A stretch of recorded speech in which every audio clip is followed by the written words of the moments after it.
Hello, everybody.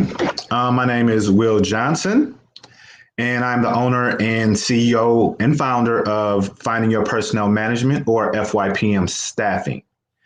I would like to introduce Mrs. LaToya Sutton, and she can tell you what her company is. Hello, my name is LaToya Sutton. I am the founder and CEO of Global Placement Services. We pretty much partner with organizations to help them with their staffing needs, their staffing challenges. We also have a recruiting academy for those who are interested in being effective recruiters, and we also have a career coaching program. So we have different revenues to help people within the career industry. Perfect.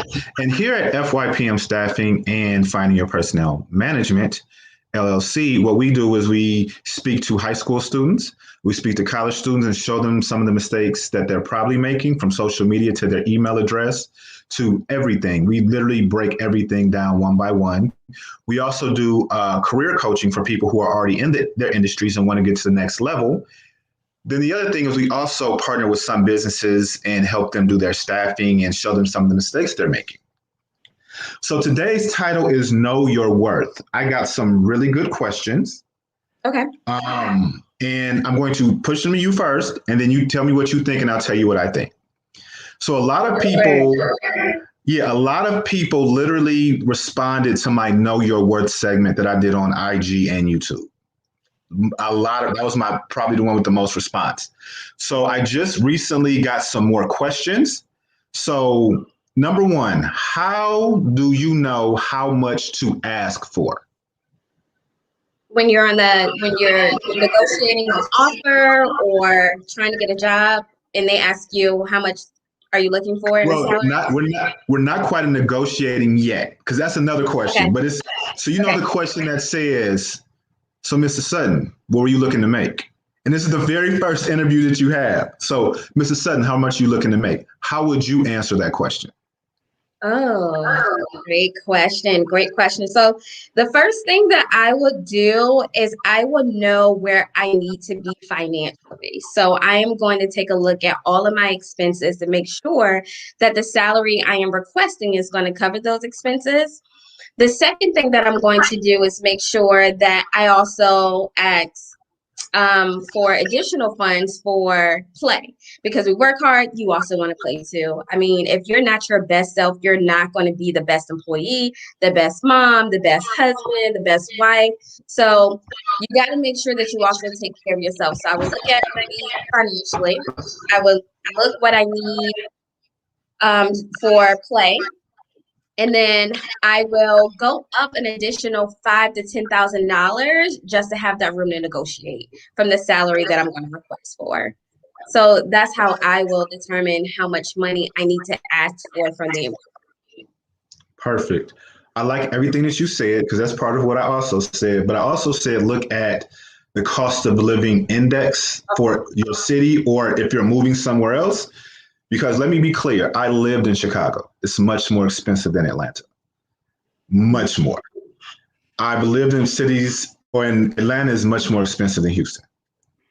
So you have to gauge that. And I love the fact that you put in contingency fund, the extra 5,000 to 10,000, and play. People do not calculate play. People literally calculate, this is how much my rent is, children, family, food, all that other stuff, but they don't calculate any further. Okay, perfect. I definitely like that answer. Yep. The next question is, how do you negotiate? That's a good one. So how do you negotiate? The first thing that I would do if I was negotiating with an employer is my research, whether it is connecting with a colleague, whether it is, reaching out to someone who's in the industry. I do not like for people to trust those paid websites like Glassdoor or Indeed, because they are not accurate. So just a short story. I had an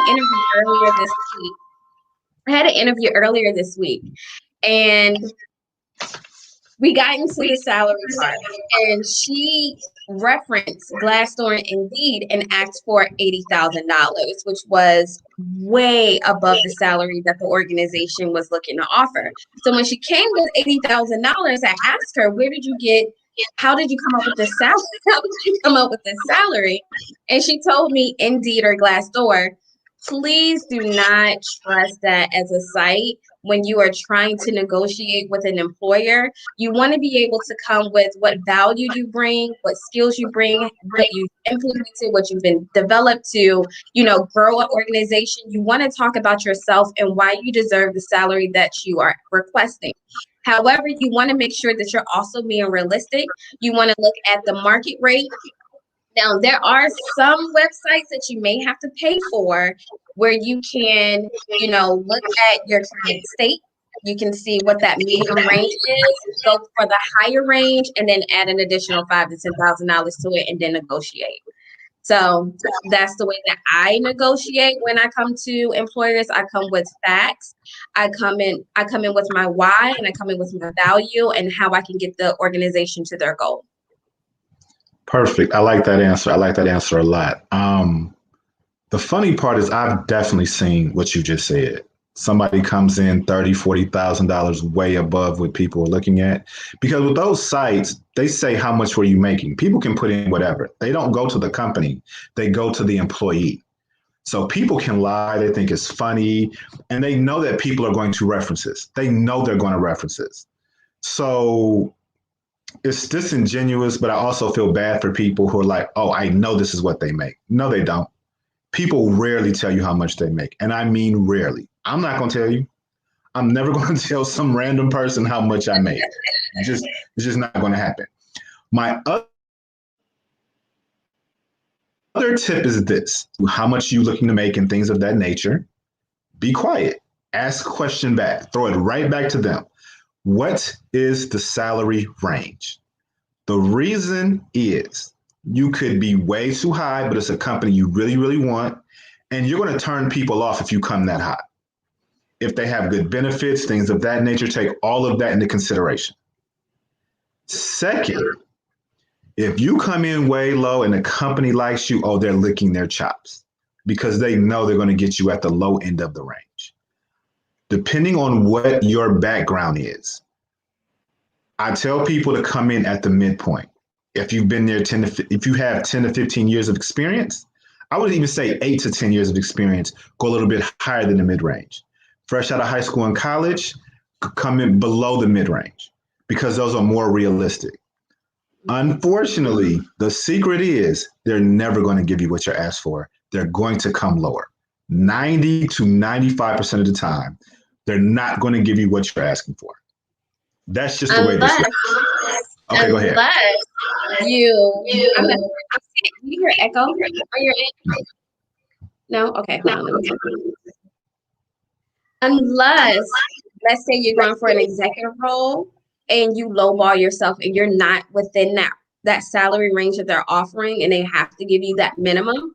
Let's say I'm offering $65,000. You come in and you tell me you want $50,000, but I have to give you the minimum, which is probably $65,000. Then you're going to be excited because we're going above.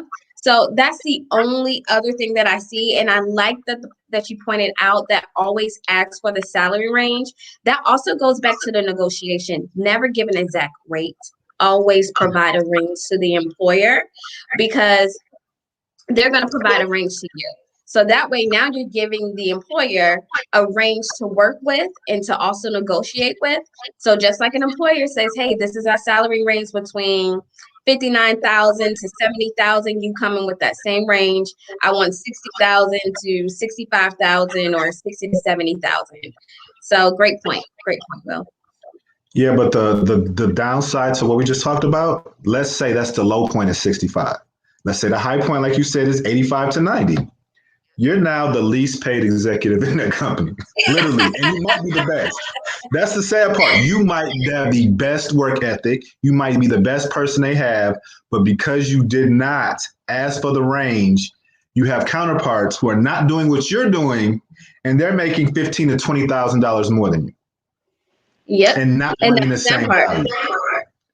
That is the Okay, down part. that's very, so definitely ask for the range. So this question is really good. So I can't wait to hear your on this last question. Oh Okay, gosh. 3 questions. I might give you all a bonus, but we definitely gonna give you 3. Okay. So I'm going to come at you like we've already been through all the interviews. Okay. We want to make an offer.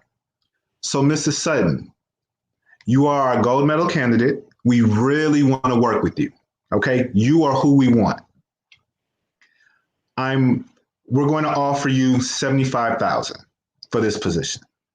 Now, how do you negotiate higher once you've received an offer? Because that doesn't work for you.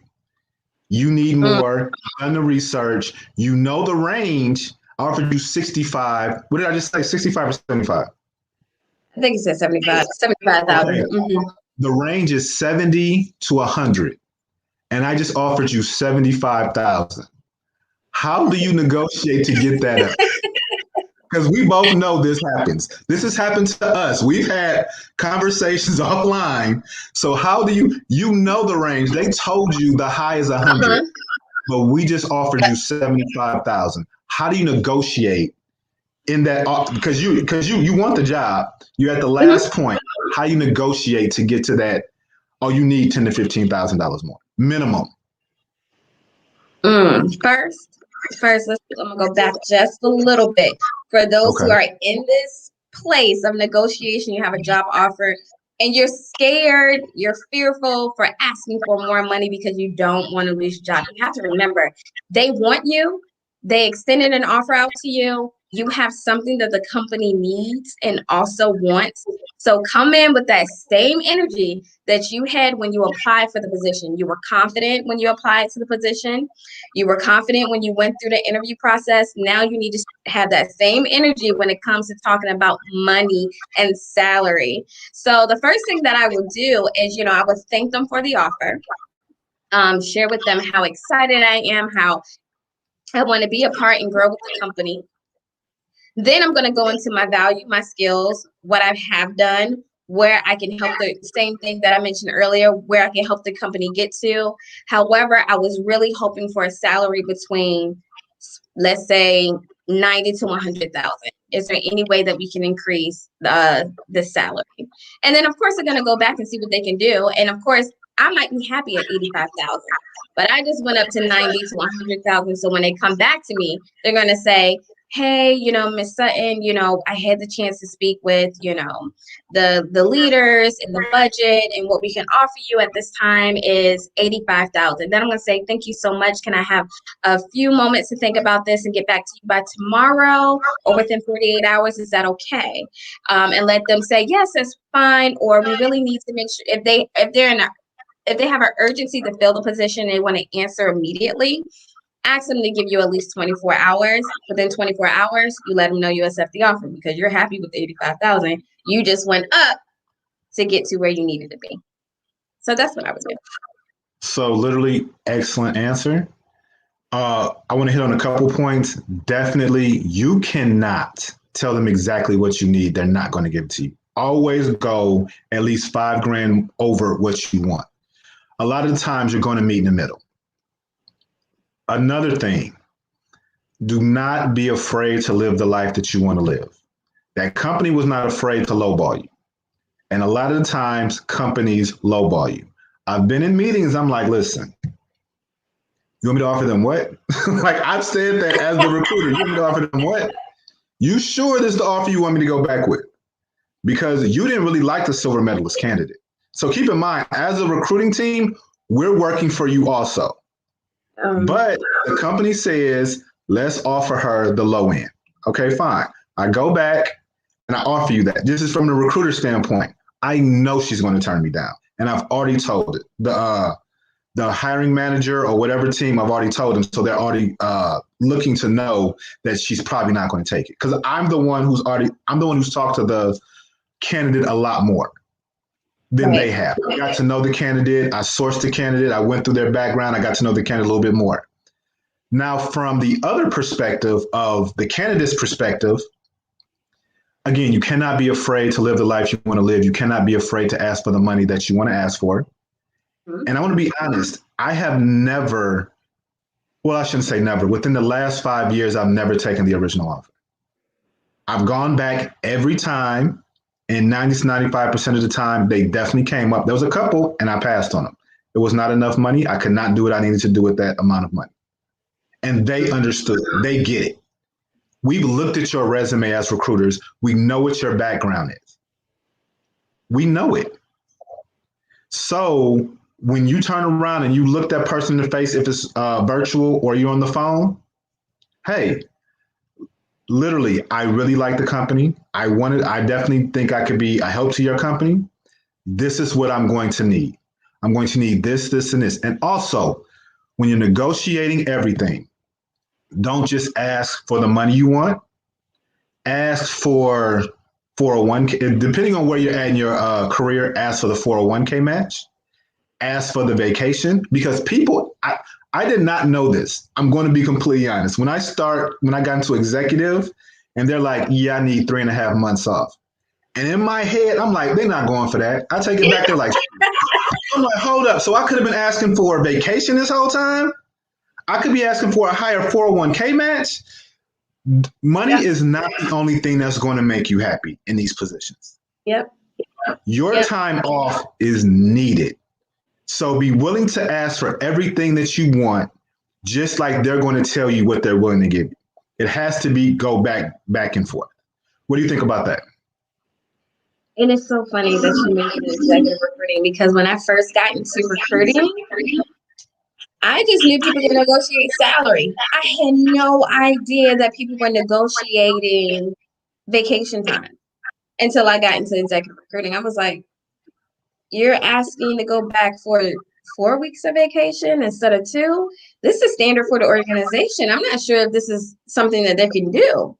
So I go back and they're like, okay, we can do that. And I was like, well, when did we start negotiation policies for PTO time? Because we weren't able to give them the comp that they were requesting. So this is how they made up and benefiting to keep that candidate, because they seen the value that this person can bring to the organization and where they can take the organization to. So again, if you share what value you bring and where you can take that organization, they are willing to invest in you. So you can't be scared. Have the confidence, and also practice. You know how you practice your 30-second pitch when they ask you to tell me about yourself? Practice your negotiating pitch. And if you don't have one, create one. If you don't have one and you need an effective one, reach out to Global Placement Services or FYPM, and we can give you a solid negotiating pitch when you're communicating with these employers. So it's important that you practice.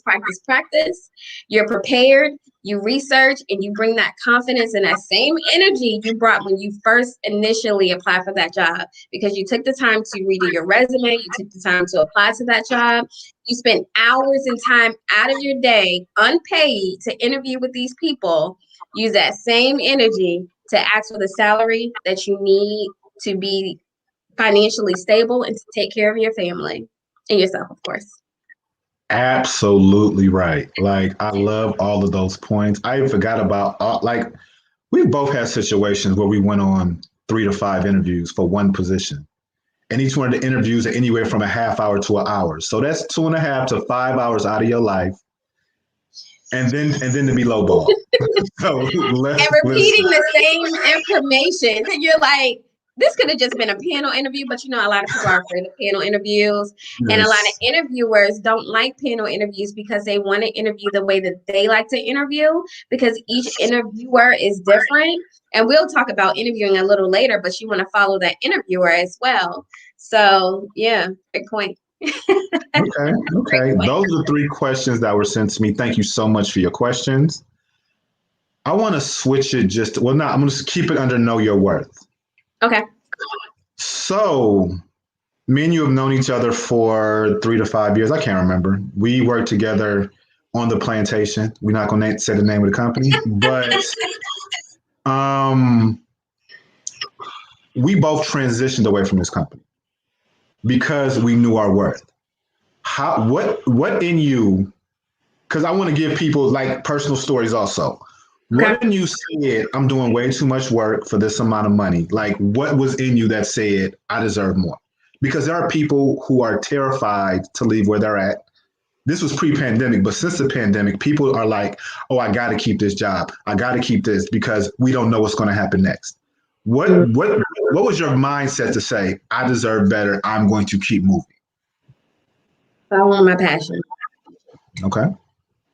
Number one, following my passion, following my purpose, and wanting more. I desired more. I was not challenged. I was unhappy, and I did not feel good about what I was doing. So that's what took me to say, okay, it's time for me to leave and find something else that's a little bit more challenging. Now, if you're comfortable and you're doing your job in your sleep, it is time for you to look for something else because you have mastered that and there's no need for you to stay there, especially if you want to grow and you want to make the money that you need to make and the position that you desire to be in. It is time for you to develop yourself, gain those new skills, challenge yourself, and push yourself out of your comfort zone. There's been so many times that I have pushed myself out of my comfort zone. I'm nervous, I'm scared, I'm not sure what to expect. This is new. But once you get the hang of it, just like the job that you're in now, it will become easy to you and you'll be able to do it in your sleep. If you are doing your job in your sleep right now, you need to do something else that is also challenging to increase your skills and what you can bring out to your community. How can you contribute to your community? What skills have you learned and gained that you can contribute to something else or to someone else? How can you be a mentor? How can you be a coach? Maybe it's you have a desire to start your own organization, your own business, because we're moving into a world now where everyone is starting their business, whether it's a big business, whether it's a small business, a startup. Organizations are now partnering with these small organizations. So it's like a contract partnership, business partnership thing that people are doing to now. So keep up with the times, keep going, keep pushing yourself. Don't stay in an organization where you're unhappy because of fear. If you need to stay there until you find something else, go ahead and find something else. But you need to make sure that you're walking in your purpose and you're also walking in your passion. And if you're not doing that right now, I would say pick up something on the side until you find something that can financially hold you to where you can leave that employer. Because at times we all can't just leave today. It may take a little time to get there. So create that plan, create that goal to get out of there. Don't stay, because if you're unhappy and you're not taking care of yourself, again, you're not going to be the best you. You're not going to be able to give 100%. You're not going to be 100% employer, 100% mom, 100% dad. So just make sure that you're taking care of yourself, because self-care is so needed. And that is something I tell myself every single day, because my goal is to help. And I'm constantly going. But I'm also learning to also take care of Toya, because I'm not going to be able to help you all if I don't take care of myself. Definitely. Excellent answer. I want to piggyback on one thing you said. Don't look at this broadcast and just quit your job. I need you to have a backup plan. Neither one of us left without a backup plan. Let's just get that completely clear. We've worked on a couple of projects together. We've worked at a couple of the same, actually 3 of the same companies at the same time, maybe not on the same projects, but we had backup plans. I wasn't just leaving to leave and not be able to take care of my family or take care of me. That's something we just can't abide by. But I just want you to know, start looking. If you're unhappy, this pandemic has shown us something. If you have one form of income, that's too close to 0 forms of income. So your work is, I've been at this company 5 to 10 years. Is there a place for me to move up? Apply. Talk to your management. Hey, this is what I'm looking to do. If people don't take you seriously, go to another place. For instance, I'm going to go way back. I was in retail management. I'm not going to say the names of the company. Started out as an assistant manager. Wasn't making a lot of money at all. I was making just enough to get back and forth to work. Not going to lie to you. Almost like 2 or 3 years out of college. Applied for promotion. They would not give it to me. I literally went to a company in the same strip mall. 3 doors down. Increased my salary by $15,000 a year. Wow. I knew that I had to get out. They did not take me seriously. They didn't value me but I valued me. Mm-hmm. I was there for like 2 years. Promotions came up. Was talking about promotions. We don't think you're ready. Guess what? Company C thought I was ready, increased by another 10 to 15,000. And that is what you have to do sometimes. You can, like you said, do not stay in your comfort zone. You will be there and you will never know what you could have done. You will literally never know what you could have done. You won't get to the next point in your career, and you'll be sitting there and your friends will be doing things. And I'm not saying compare yourself to your friends, but you'll be like, I can't get a house. I got to stay in this apartment. The other people you got to bet on yourself at certain times in your life. You definitely have to bet on yourself. Okay. And I wanted to piggyback on something really quickly because we were talking about negotiating earlier, and I think we missed a very key point to also help people. We gave excellent points on how to negotiate, but we forgot to share how to deal with those rebuttals. So as you and I know, when you are speaking with a hiring manager and you are asking for that pay raise or that pay increase or, a promotion, what is the number one thing that hiring managers always come back with? They always say, it's not in budget, right? We don't have it in budget. I went to HR. Unfortunately, I can't do anything at this time. How does an employee come to their leader, or how should they respond to their leader if they're saying it's not in budget? What if I say, hi, Will, thank you so much for me. I'm glad that you want to grow with the organization. You want a promotion, but right now we just don't have it in budget. Keep doing what you're doing. You're doing a great job. As soon as I'm able to do something, I will definitely do something for you. But right now I am not able to. Would you just say, okay, thank you so much? Or how would you respond? That's funny because you know me better than that. So, I'm not. So, there's a couple of things you can do. Okay. You can take the nice, nasty approach and be like, okay, while you're interviewing for all the competition, and you know that they like you because unfortunately, other companies see your worth more than your own company at sometimes. Sometimes your company has on blinders. They got comfortable. That's number one. They got comfortable with you doing so much and being such a great employee, and they will sit there and say, okay, we're going to keep him right here. Mm-hmm. The other, and I've done both. Let me just be clear. There's two ways I would do it. That's the first one. Just start interviewing, and then give your 2 weeks. And then the funny part is, guess what they do? When you give your 2 weeks, all of a sudden it becomes in budget. They have the money for it then. I've literally had 3 separate companies come back and say, oh, no, we can pay you now. I'm like, I'm good because you didn't value me. Exactly. They did not but again, I had a backup. So again, I didn't just leave. I didn't blow up and be like, I'm leaving then and knock over stuff and walk out. No, that's not what I did. I wanted to, but I didn't. The second thing is what you can do is you can say, okay, I would like to revisit this in 24 hours. You can go and you can document, or you should already have this documented, what you've done for the company and how you've helped. For instance, one of the first companies me and you met at, I was getting 30 to 40 hires a month. So when I went and told you, I went and and talked to her, and she was like, it was my year. And I went and I said, hey, I believe, no, I didn't say I believe, I was like, it's been my year. I wanted to discuss, not a promotion, but increase in salary.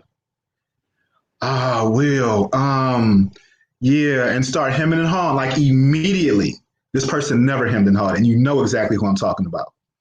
Mm-hmm. So I literally said, on a team that you put me on this project. I was trained on 4 to 5 of the 6 projects this company had. I had worked on them and I had excelled. I brought that up. I then said, I'm also leading the team, or I'm number 1 and number 2 every month in hires. And that's across several projects. You've even had me start projects by myself. She couldn't hem and haw anymore. I came with facts. I knew what I delivered to the company, and I didn't threaten, or I'll take this somewhere else, but it was implied. I never said it, but it was implied. And I was so thankful for her. I know who you're talking about because when I came on board, I was just given the raise. I never didn't have to ask.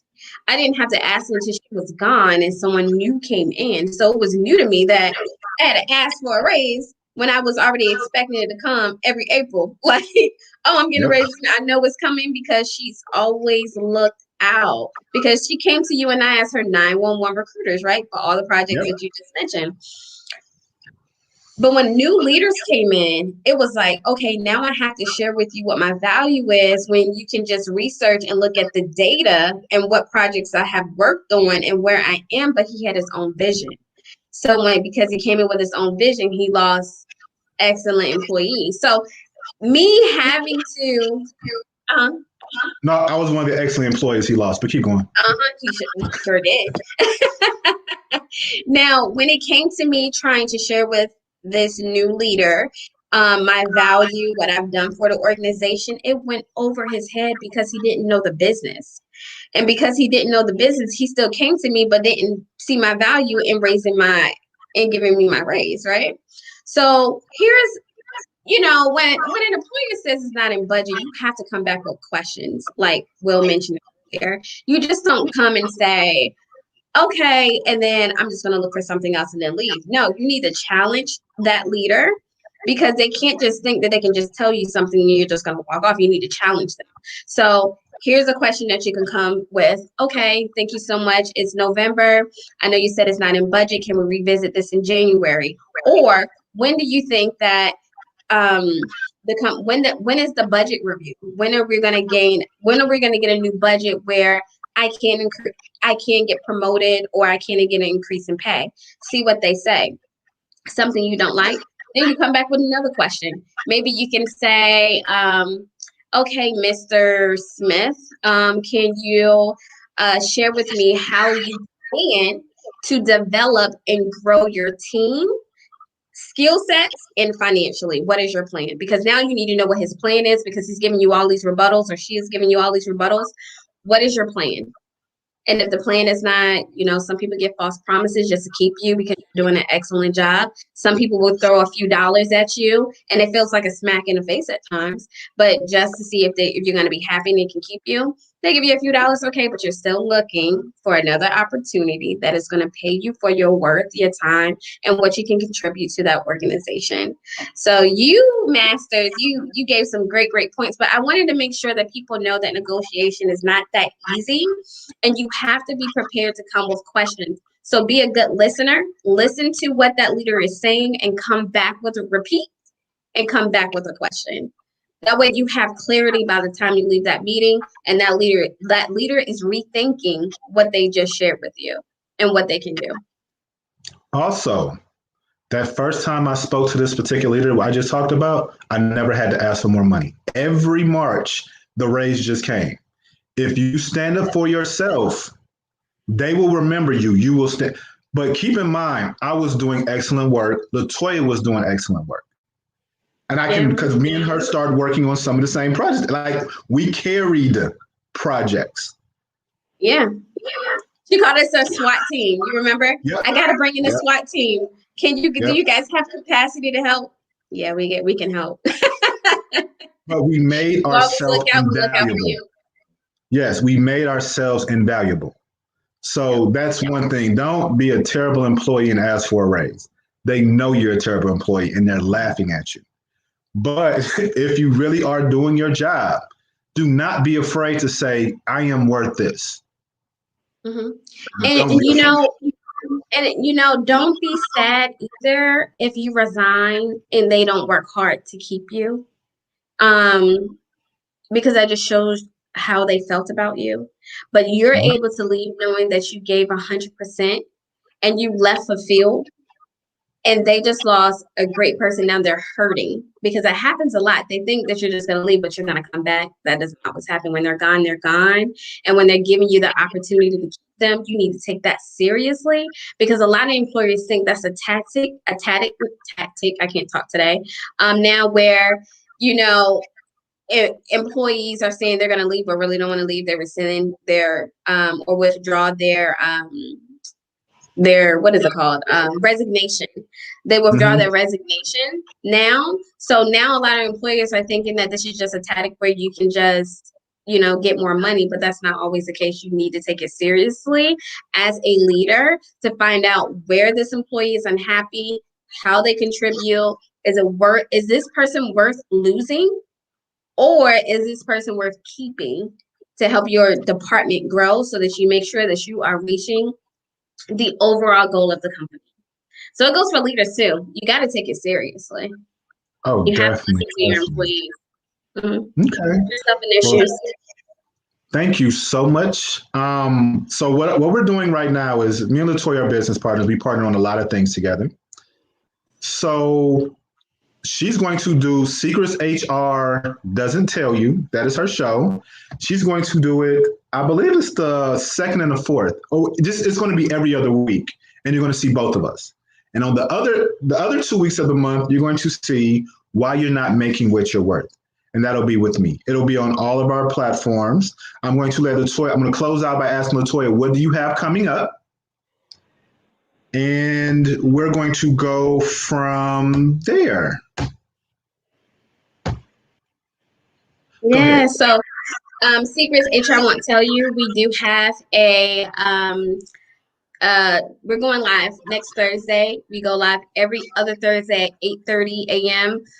People send us questions. They send us stories. They want to know how to respond. So we actually answer your questions on our show. So if you have any questions, send me an email.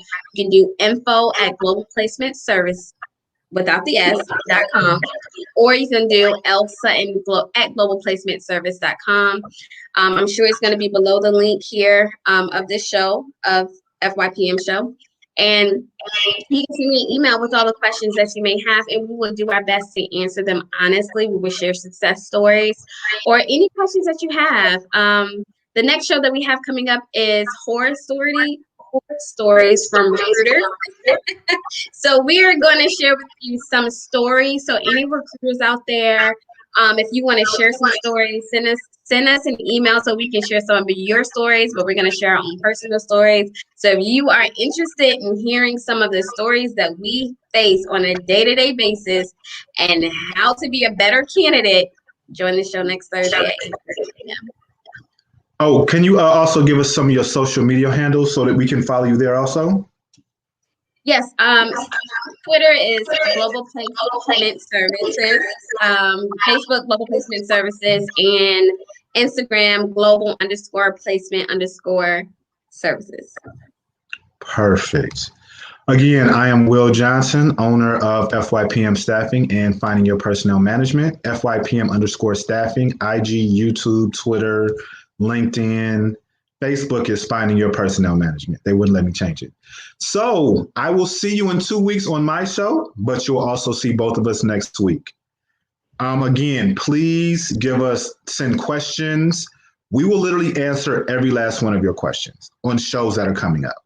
We'll also be asking if you have a really pressing question and you really want to come on our show. By the way, this is 8:30 Eastern, 8:30 a.m. Eastern, just so you know.